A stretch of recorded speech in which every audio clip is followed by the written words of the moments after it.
This is BBC News, the headlines. The UN has sounded a dire warning that climate change is unfolding more quickly than feared and humanity is almost entirely to blame. It says ongoing emissions could also see a key temperature limit broken in just over a decade. It comes as people are forced to leave their homes in parts of Greece and in California, where wildfires are continuing to burn out of control. The president of Belarus has told the BBC that Britain can choke on the economic sanctions it's imposed on his country in response to human rights abuses. He was speaking at a lengthy press conference 1 year since the disputed presidential election. The Taliban have seized 6 provincial capitals in Afghanistan, including the strategic town of Kunduz. They've dismissed international calls for a ceasefire.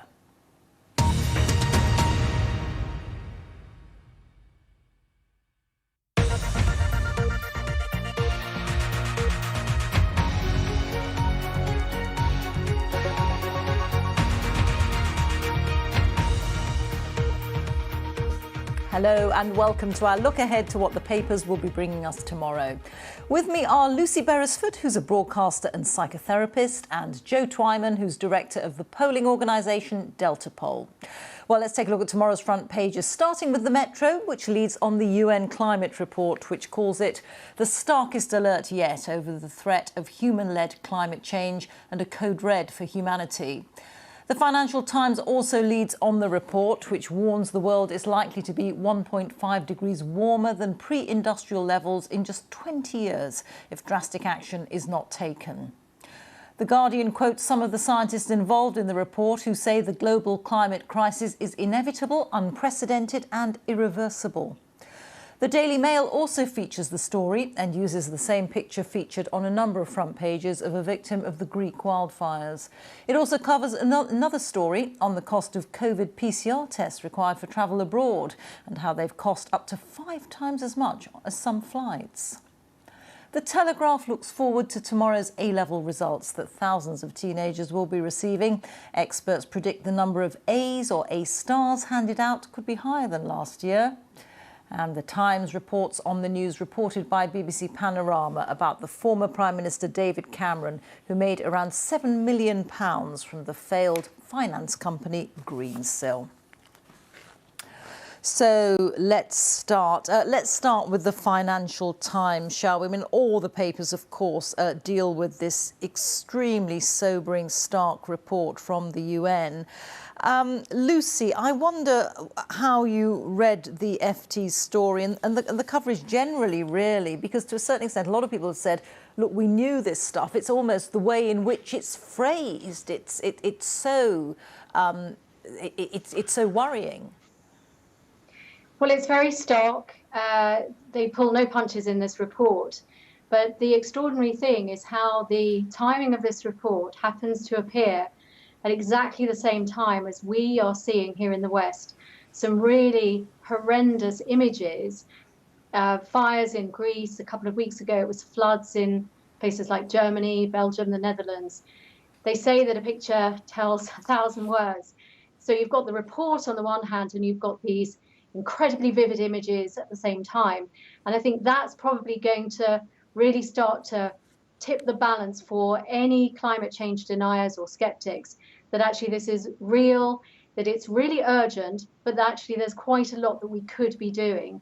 What's really interesting about the FT today is, for tomorrow, is that they've got talk about what's in the report, but they also talk about the market impact of it. So, for example, oil is now down below $70 a barrel.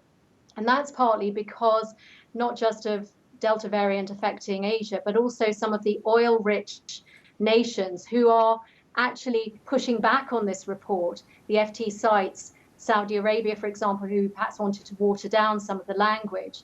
So I think what this report shows is there's a lot that's happening, there's a lot we can do, but we need to recognise that there are going to be some countries around the world who are not going to take this as seriously as we might. And Joe, the FT also talks about best and worst case scenarios. Just go through them for us. Yes, that's right. With any scientific report, it's perhaps worth looking at the details, not just the headlines. And as part of the detail that's covered in the Financial Times, it talks about the fact that various different scenarios are presented, possible outcomes for where we might be under before we hit 2100. I was just thinking about how you even say the year 2100. So by the year 2100 or 2100, we could be in the best case scenario, in the very low scenario, simply rising by 1.4 Celsius after dropping back a bit. At the other end of the scale, the very bad scenario, the very high temperature scenario, is 5.7 degrees Celsius. And I think regardless of which way you look at it, there is no good news within this report. And yes, the low scenario is clearly a lot lower than the high scenario, but they both represent significant changes. And the report also talks about the fact that many of these things are already irreversible, and that if significant changes aren't made, we could hit the 1.5 Celsius increase within the next 20 years. And I am afraid I don't agree with Lucy that this will necessarily change many minds, because it may well be the case that after the Kyoto protocols and the Paris protocols and whatever comes next, we will continue to see a strong majority of people, more than 7 out of 10 in Britain, believing that climate change is real and is caused by man. And yet consistently, we have around about 15%, 20% of people who do not believe that to be the case. It is an issue that has become highly politicized over the last few years, particularly, and continues to divide some people. And my concern is that this will simply be another report to those skeptics who will just reject it in the way that they have rejected all previous evidence, despite the fact that this comes from 234 scientists. They will simply say that it is not true for them because they can look out of their window. OK, so that's really interesting. And if there is a sizable minority of the population that you think will remain sceptical, that's where you need political will. You need governments to act, don't you? And I just want to take you to a couple of the other front pages. The Eye, which says that climate experts call for Johnson and Sunak, the Chancellor and Prime Minister, to ramp up British efforts. And a linked story on the front page of the Daily Telegraph, cash pledge to boost the switch to green gas boilers as UN warns of climate reality check. So this is about what can government do to try and ensure that we do meet those targets and limit those worst case scenarios. Lucy, the Telegraph story, there is some detail there, isn't there? Well, there is detail, and it's important because I think whilst Joe is right to say that there are a lot of people who perhaps aren't interested in climate change, not as much as they might be interested in, whether they're going to put food on the table or educate their children, or whether their mum is going to go into a care home. It's a secondary issue for a lot of people. Nevertheless, we've been led to believe that if we make little differences and changes to our behaviour or to our environment, that we could actually make a difference. But what the government have been really slow to tell us about is how much this is actually going to cost us. And therefore, what the Telegraph and the Eye are drawing attention to is the fact that the government have actually got to say, this is what we'd love you to do, and this is how much money we can give you to support you if we want you to strip out your gas boiler, if we want you to switch to an electric or a hydrogen car, because these are all going to impact on our pockets. And as a result, that's going to impact the poorest in the community most. And for all of the fanfare about how important this is, the bottom line is the government committed to actually putting the money behind something? We've got COP26 coming up in November. there's going to be lots of fanfare about what we could do, but where is the real money to support people? So some of the detail in the Telegraph story. Government sources told the Telegraph that ministers were examining plans to boost the Clean Heat Grant, which is a 2-year scheme set to run from April 2022, which in its current guise will offer homeowners a one-off payment of £4,000 to help with the upfront cost of replacing a gas boiler. And one option is to boost that cash amount.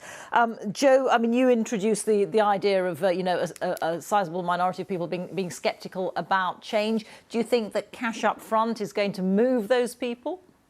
Oh, well, by a strange coincidence, this is something I've actually looked into at an individual level. In other words, I've looked at converting my gas boiler and it costs a lot more than £4,000. The technology is still in very early stages, and this is the kind of thing that may help further down the line, and the money will go some way to helping. But for the vast majority of people, that is not going to make much of a difference. And indeed, simply looking at this in terms of what individuals can do is not enough, although that obviously is very important. It's also about corporations, organisations, and indeed other countries. And this will be an effort that is won or lost not simply through the efforts that individuals in this country make, and the government is right to be encouraging that, but also much further afield. And I think that that £4,000 for a new boiler, while better than nothing, is unfortunately could be interpreted as moving the boiler on the Titanic. OK, let's move on. Although actually sticking with the Daily Telegraph to its main front page story. So a huge day tomorrow for hundreds and thousands of A-level students. It's A-level grades day tomorrow. And Lucy, Gavin Williamson, students deserve, in inverted commas, the top grades. That's his view. But I mean, it's controversial, isn't it? I mean, one feels for these young people who are having their grades, poured over like this. But this is what COVID has done. Yes, now Gavin Williamson is arguing that this is a better system, perhaps. Well, certainly it's a better system than they had last year when they had an algorithm that went completely pear-shaped. So this time there was much more clarity that it was always going to be about teacher-assessed grades. And what he's really saying is that this is perhaps fairer, maybe even fairer than having an exam system, because your teachers perhaps know you better, they know how hard you've worked. Now the latest ITV one event that you may or may not wobble over.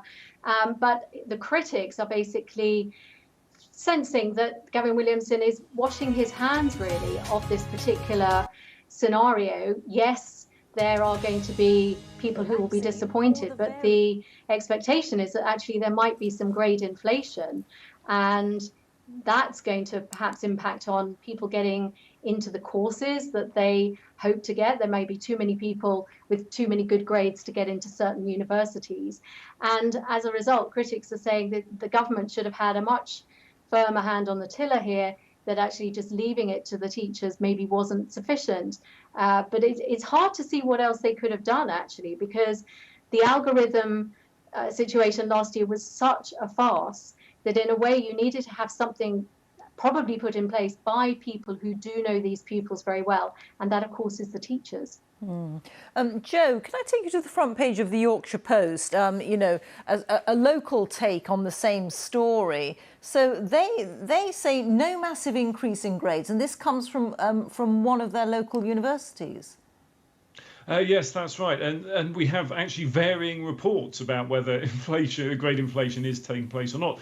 The Yorkshire Post suggests not. The Times says that around half of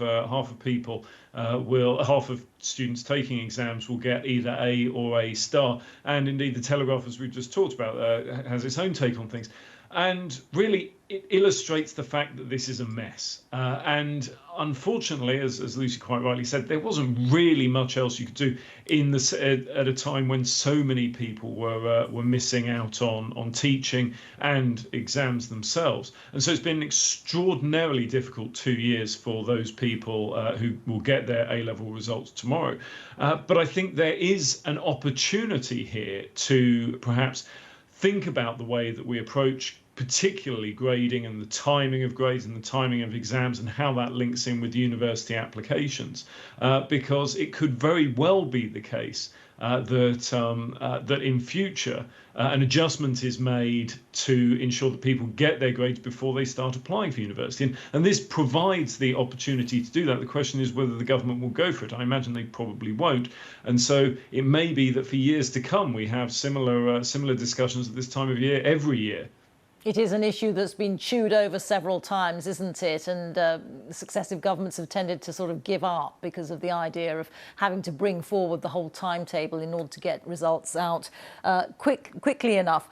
Let's put exam results to one side. There'll be much more of that tomorrow, of course. And I want to take you to the back to the Financial Times, but to its leader page, because as all the nations come slowly out of COVID restrictions, we've had people working from home for nearly 18 months now, and they've got a leader on how to return workers to the office, use persuasion. Lucy, what does it say? Hello there and good evening. Welcome to Yes, ITV so the News FT is Time highlighting Tees. the Tonight's fact headlines. that Reaction here to the had suggested that perhaps not too lot. people who didn't come into the office might actually have to have a pay cut. And that's not a particularly good business practice. So what the FT, this is fundamentally a business paper, is saying you need to think more, have a more sophisticated approach in order to entice your colleagues, your peers back into the office. And one of the things they're basically highlighting is that Rishi Sunak himself has talked about the positive benefits of being back in the office, the sort of collegiate atmosphere, the fact that you learn from mentors, you learn from your peers, and that actually you have perhaps even just a different environment, because the more junior you are in the pecking order of a company, the chances are you've got a less attractive home environment in which to do all your multi-Zooms, and actually the idea that you could actually go back into the office might be more compelling. So I think what the FT is really drawing attention to, notwithstanding that we in the UK ITV Evening News tonight with be more reluctant to go back into the office than some other countries at the moment. So this does seem to be like a moment when the FT is saying, right, come on, if we're going to make this work and actually reinvigorate the towns and the cities as well at the same time, then it's got to be thought through much more carefully in the way that you would if you were devising business strategy for your company. Joe, can we just go to the back page of the Metro, which has got this joyous homecoming of Olympic stars, lovely big photograph of the boxing champion Galal Yafai. It has been 2 weeks now the latest from ITV News in the Channel Islands with Jess and Dunstan also very Jonathan uplifting. Wills. Are you suffering from Olympics withdrawal symptom or not? I am to a certain extent, but I consistently suffer from Olympics withdrawal symptoms for the entire time the Olympics aren't on through the 4-year cycle. As a massive Olympics fan, I'm delighted by British success once again, and it's great to see so many of these photos on the back pages and indeed some of the front pages of the newspapers today as our Olympic champions and other competitors return home. And I hope that they do all receive the plaudits and success that they so richly deserve, and hopefully 1 or 2 honours in the Queen's birthday or New Year's honours list. Well, we shall wait to see. OK, for the time being, Joe and Lucy, thank you both very much. Joe and Lucy will be back in just over half an hour to look at more of the stories being covered by newspapers and websites. With updates in Good Morning Sport is Britain next. here this evening. Good night.